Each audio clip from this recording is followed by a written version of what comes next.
Aucun homme ne peut changer ta destinée. Amen. Alléluia. Aucun homme sur cette terre ne peut changer ta destinée.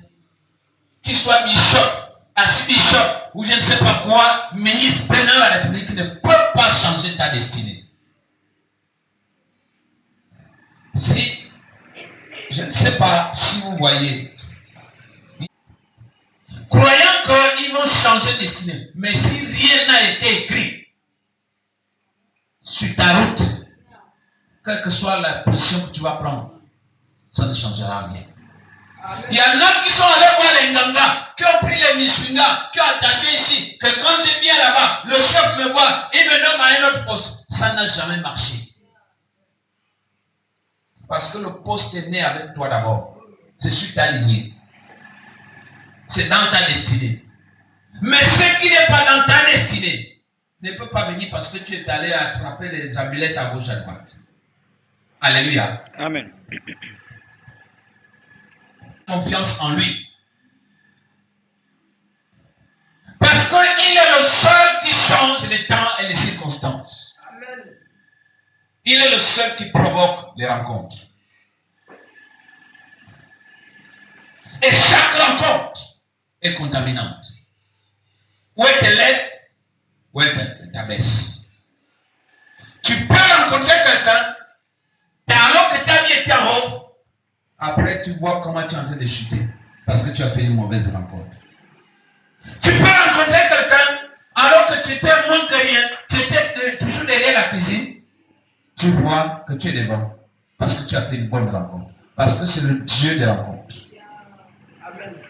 Personne ne peut rencontrer Dieu et rester le même.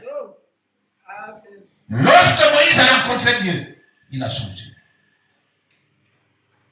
Lorsque David a rencontré Dieu, il a changé. Lorsque Saïd a rencontré Dieu, il a changé. Lorsque Anne a rencontré Dieu, elle a changé. On peut citer. Personne ne peut rencontrer Dieu et rester. Tu tournes en rond et que ça ne change pas parce que tu n'as jamais rencontré Dieu. Amen. Alléluia. Amen. Non. Tu crois être avec Dieu, mais tu n'es pas avec lui. Parce que c'est lui qui rencontre Dieu. Trouve toujours un changement. Alléluia. Tu attends encore quelque chose d'un homme. Mais la Bible dit, le verset 5, recommande ton sort à l'Éternel, mets en lui ta confiance et il agira. Amen. Alléluia. Recommande ton sort à l'Éternel. Ne recommande pas ta vie à un homme. Ne recommande pas ta vie à ta... Recommande ton sort à l'Éternel. Mets en lui ta confiance et lui, il fera quoi? Il va agir. Et il dit, après moi. Amen. Lorsque tu as un problème, invoque-moi et je te répondrai.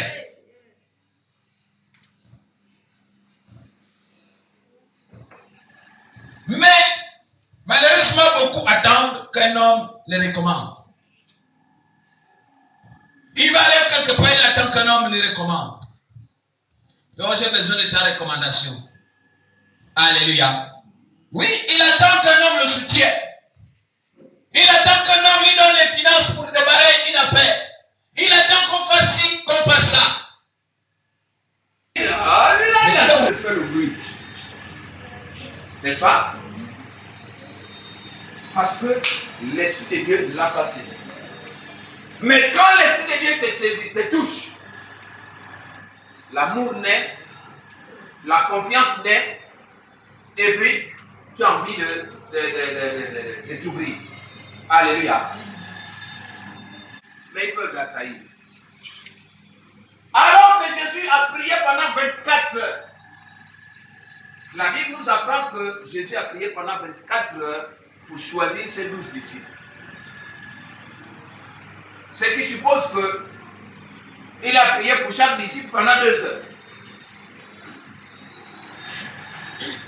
Il concentrait, ou bien il consacrait 2 heures pour chaque disciple. Au bout de 2 heures, il devait obtenir 1. Il vous voit, vous êtes là, il prie, et puis l'Esprit lui dit, c'est elle, il prend. Il prie, c'est elle, prend. Il dit, c'est elle, prend. Il a fait 24 heures. Mais pourtant, dans les 24 heures là, il a placé la confiance à tout le monde. Mais un l'a trahi. Un a trahi la confiance qu'il a placée en lui. Alléluia. Amen. Ils peuvent trahir la confiance que tu as placée en eux. Pourquoi? Parce que, en fait, les autres font le bruit. N'est-ce pas? Parce que l'Esprit de Dieu ne l'a pas saisi. Mais quand l'Esprit de Dieu te saisit, te touche, l'amour naît, la confiance naît, et puis tu as envie de t'ouvrir. Alléluia. Mais ils peuvent la trahir. Alors que Jésus a prié pendant 24 heures, la Bible nous apprend que Jésus a prié pendant 24 heures pour choisir ses 12 disciples. Ce qui suppose qu'il a prié pour chaque disciple pendant 2 heures. Il concentrait, ou bien il consacrait 2 heures pour chaque disciple. Au bout de 2 heures, il devait obtenir 1. Il vous voit, vous êtes là, il prie, et puis l'Esprit lui dit, c'est elle, il prend. Il prie, c'est elle, prend. Il dit, c'est elle, prend. Il a fait 24 heures. Mais pourtant, dans les 24 heures là, il a placé la confiance à tout le monde. Mais un l'a trahi. Un a trahi la confiance qu'il a placée en lui. Alléluia. Amen. Ils peuvent trahir la confiance que tu as placée en eux. Pourquoi? Parce que, en fait, les hommes, et il est resté malade pendant 38 ans.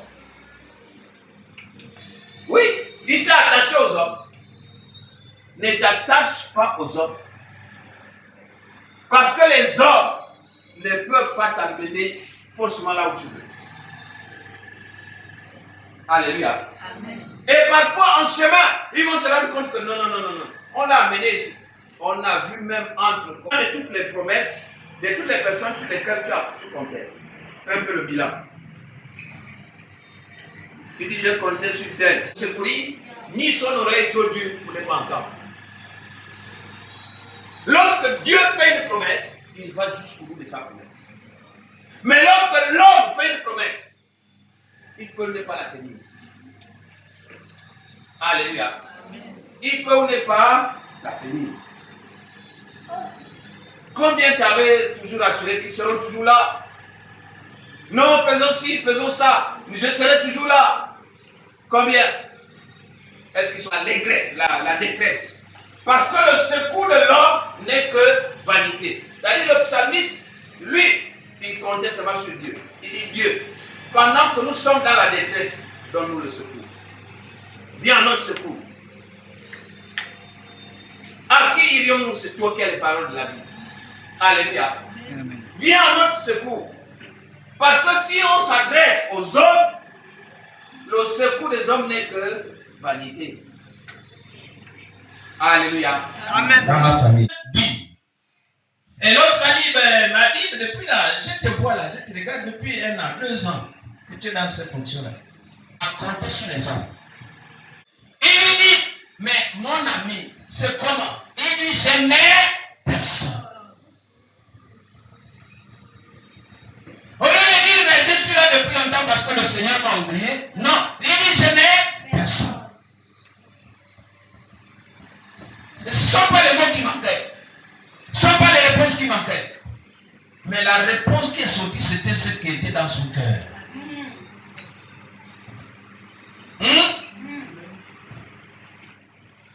C'est ce qui est dans le cœur que la bouche prononce. Ce qui est dans son cœur, c'est qu'il n'y a pas. Tous les hommes ont refusé de l'aider. Tous les hommes l'ont abandonné. Parce qu'il n'est pas fils d'eux. Parce qu'il n'est pas parenté à. Alléluia. Alléluia. Amen. C'est normal. Nous comptons sur les frères et les sœurs pour avancer. C'est normal. Mais n'oublions pas qu'en réalité, c'est Dieu qui suscite les positions que nous avons. C'est Dieu qui suscite les aides que nous obtenons. Et sont à notre service. Je ne sais pas si on lit la Bible, si on lit la même Bible. Les anges sont à notre service. Dès que tu t'élèves là, quel que soit, même ceux qui ne sont pas à l'église, chacun de nous a un ange gardien. Attention, ça là, il y a des dons, il y a des bénédictions qui sont universelles, que tu sois à l'église ou pas. Maintenant, quand on vient à l'église, on a autre chose de plus. Nous venons gagner un plus. Lève-toi, prends ton lit. Et comment ça marche? Et le type s'est levé, il a pris son lit, il a marché, on lui demande pourquoi tu marches aujourd'hui, c'est le sabbat, il dit ah, tes amis. Moi, l'homme là. Parce qu'il ne connaissait pas que c'était Jésus. Il dit l'homme là, je l'ai seulement entendu, lève-toi, prends ton lit et marche. Je me suis levé. Depuis 38 ans, personne ne m'a dit ça. Mais il y a quelqu'un qui vient, qui me dit, en un instant, les 38 années étaient déjà au sol, étaient déjà effacées. Alléluia. Amen. Et maintenant, vous me dites, non, il ne fallait pas me lever. Vous m'avez abandonné pendant 38 ans. Pendant que les autres étaient plongés, j'étais dans la piscine. Moi, vous m'avez laissé. Je crois que ça a dû être peut-être sa réflexion. Alléluia. Je ne sais pas si on lit la Bible, si on lit la même Bible. Les anges sont à notre service. Dès que tu t'élèves là, quel que soit, même ceux qui ne sont pas à l'église, chacun de nous a un ange gardien. Attention, ça là, il y a des dons, il y a des bénédictions qui sont universelles, que tu sois à l'église ou pas. Maintenant, quand on vient à l'église, on a autre chose de plus. Nous venons gagner un plus. Lève-toi, prends ton lit. Et comment ça marche? Et le type s'est levé, il a pris son lit, il a marché, on lui demande pourquoi tu marches aujourd'hui, c'est le sabbat, il dit ah, tes amis. Moi, l'homme là. Parce qu'il ne connaissait pas que c'était Jésus. Il dit l'homme là, je l'ai seulement entendu, lève-toi, prends ton lit et marche. Je me suis levé. Depuis 38 ans, personne ne m'a dit ça. Mais il y a quelqu'un qui vient, qui me dit, en un instant, les 38 années étaient déjà au sol, étaient déjà effacées. Alléluia. Amen. Et maintenant, vous me dites, non, il ne fallait pas me lever. Vous m'avez abandonné pendant 38 ans. Pendant que les autres étaient plongés, j'étais dans la piscine. Moi, vous m'avez laissé. Je crois que ça a dû être peut-être sa réflexion. Alléluia. Parce qu'il a été donné à chacun selon sa mesure. Les bontés de l'Éternel ne sont pas achevées. Elles se renouvellent chaque jour, chaque matin. Oui, c'est vrai. Mais elles ne se renouvellent pas de la même façon que chacun de nous. Quelqu'un me comprend? Si moi je reçois 2 kilos, il y a quelqu'un quelque part dans cette église qui reçoit peut-être 3 kilos, 4 kilos. Alléluia. Amen. Les bontés de l'Éternel ne sont pas finies. Oui, c'est vrai. C'est ça qui lui manque. Il ne l'amène pas à la piscine pour que ça dépende de l'eau de la piscine. Il ne l'amène pas à la piscine pour que ça dépende d'un nombre qu'il en fait. Il dit seulement quoi? Lève-toi. La guérison dépendait seulement de quoi? De la puissance de Dieu. De la présence et de la puissance de Dieu dans ta vie. Il faut qu'il soit présent dans ta vie. Il faut dire, c'est vrai, il est resté malade là parce qu'il n'y avait personne. Maintenant qu'il y a quelqu'un qui l'a amené, c'est vrai. Et Jésus aussi devait attendre là les anges, n'est-ce pas? Donc il amène là, il est à côté de la piscine, il attend que les anges viennent. Les anges agitent, après Jésus le pousse. Bon, entre Jésus et les anges, qui sert l'autre? Vous comprenez? Donc il n'a pas besoin d'attendre les anges. Elle le met des temps, des circonstances et des rencontres. C'est lui qui peut provoquer la rencontre de 2 êtres. C'est lui qui peut provoquer la rencontre de 2 nations. Celui qui peut provoquer le changement des lieux, le changement des circonstances. C'est-à-dire que quand il constate que là, tu ne prospères pas, Dieu peut provoquer une situation pour que tu ailles ailleurs. Et ailleurs, tu vas prospérer. Amen. Alléluia. Amen. Amen. Oui, parce que chacun de nous a sa Jérusalem. Chacun de nous a sa Jérusalem. Tu peux te placer quelque part, tu vois, mais quand on va te placer dans d'autres circonstances, géographiquement, quand tu vas te décaler, tu verras, on dirait que tout coule. Quelque chose à faire le miracle. Sa seule puissance, et la puissance vient d'où? De la parole. Sa seule puissance peut te dégager de la situation.